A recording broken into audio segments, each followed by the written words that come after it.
ऐन दिवाळीमध्ये पनवेल शहरात पाणी टंचाई निर्माण झाल्यामुळे अनेक रहिवासी हे मेटाकुटीला आलेत। सिडको आणि पनवेल महानगरपालिका दरबारी आंदोलन करून देखील पाणी प्रश्न हे सुटण्याचं नाव घेत नाहीये।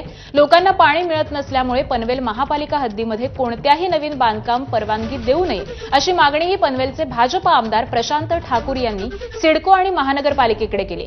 एकीकडे लोकांना पाणी मिळत नसताना दुसरीकडे बांधकाम साईटवरती पाण्याची नासाडी होते, त्यामुळे जोपर्यंत लोकांना पुरेसं पाणी उपलब्ध होत नाही तोपर्यंत बांधकाम थांबवा अशी मागणी आता करण्यात येते।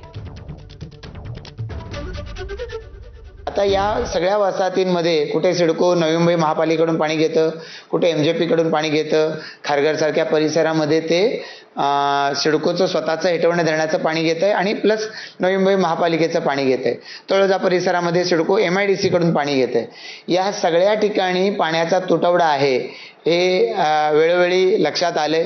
सिडको याच्यामध्ये दुरुस्ती करते, काही कामं करते, पण लोकांना अजूनपर्यंत दिलासा मिळालेला नाही।